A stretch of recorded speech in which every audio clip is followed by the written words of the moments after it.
Alright, quick update on the 2008 stock market SPX fractal. This is a video that I made on my channel about 4 days ago. What we were doing in this is we were comparing the bear market recession, stock market crash, whatever you want to call it, from 2008, and we were overlaying this data, this bear market, with what we've currently got going out right now. So simply just taking a snapshot of the bars that pattern, the chart pattern that played out throughout this bear market, copy and paste this over to this graph, and what you've got is the current price action. This is the current price action of the SPX, also known as the S&P 500, and we've overlaid the 2008 recession over this. Why have we overlaid the 2008 recession? Because the US has had back-to-back negative GDP results, so that means we're in a confirmed recession. The last major recession we had was in 2008, so we're comparing these fractals. So like we talked about in my previous video, once again, that we did about 4 days ago over on my channel,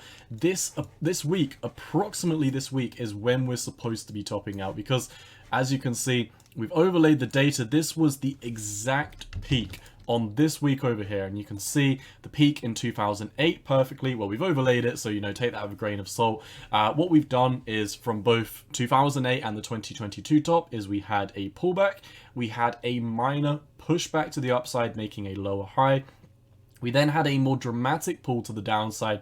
We topped out in 2008 beforehand, and then we had a double bottom, and then precisely this exact move has been perfect, absolutely beautiful. You can see the bottom was perfectly correlated over here, not so much over here, but the absolute bottom of this move was perfectly correlated to this bottom, and then we had a move to the top, and this region that we're at this very moment in time should be, according to this 2008 fractal, the absolute top, and subsequently we should start seeing a move to the downside very soon. So it's all good overlaying these charts and saying, according to this from back in here, this should be us topping out. Let's look at a couple of different indicators that might give us some good insight on whether, this is the only thing that we should be looking at. So right off the bat, looking at the dollar, quick dollar update. We talked about this chart before.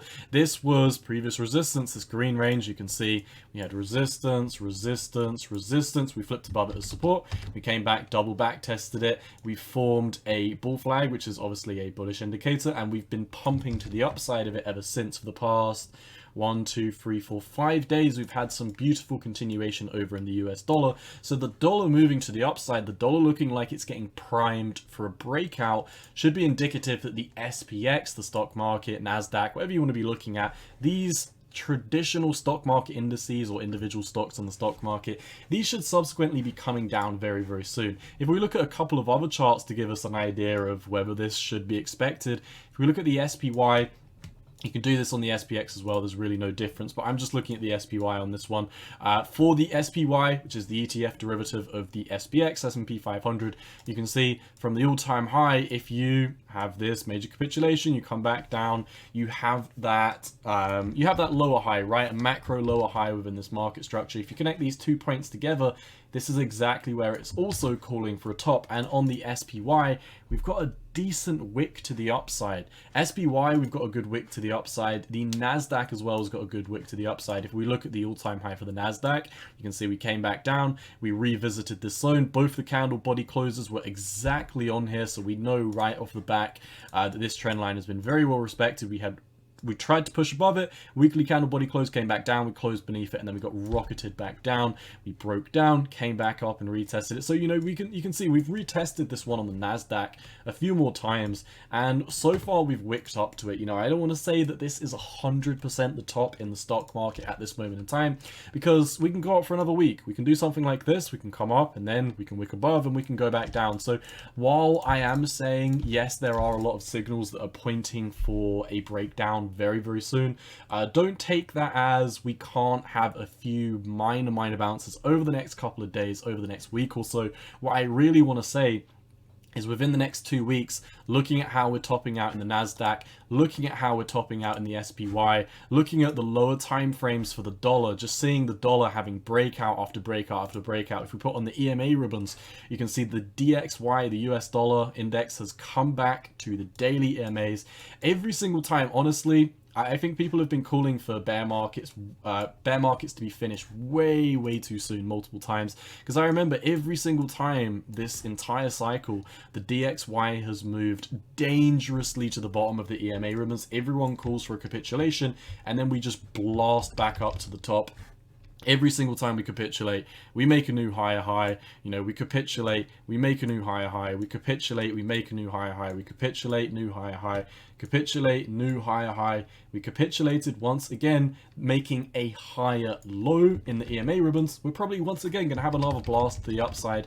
Continue with this movement on the DXY in the immediate short term. The DXY, in my opinion, is going to move up to 111. This will mean another 5% continuation. If we look at the DXY on a higher time frame, we previously talked about this, we've broken out of a massive cup and handle pattern. Yes, you can take the price target of this cup and handle pattern. I will give it to you just in case you are curious what this is.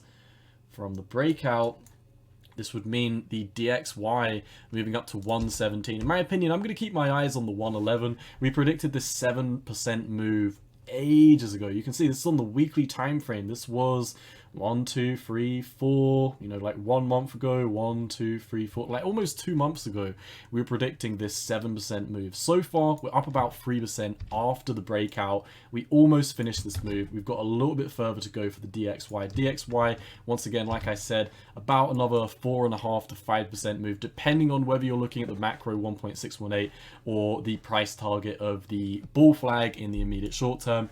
DXY looks very healthy. SPY, stock market, NASDAQ is running up to resistance. And once again, my friends, just wanted to give you a quick update, but according to the 2008 stock market fractal that we talked about a couple of days ago, we should be topping out very soon. So be super cautious. There's also something similar going on with the crypto markets right now on the total and the total 2, but I'm going to make a separate video about these. So keep an eye out for that. I'll probably upload that after this one today. That's all I've got for you for this update on the SPX fractal, my friends.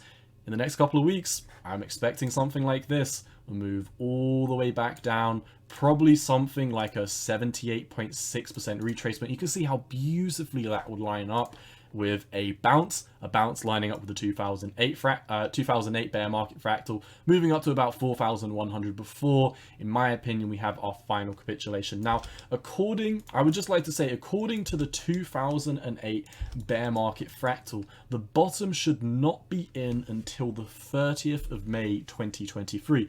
I would like to say, in my opinion, I'm in disagreement with this. What I can see is I can see this fractal playing out to round about here, coming into the end of the year, because I am very bullish for 2023. I do not think that this is going to elongate as long as previous recessions.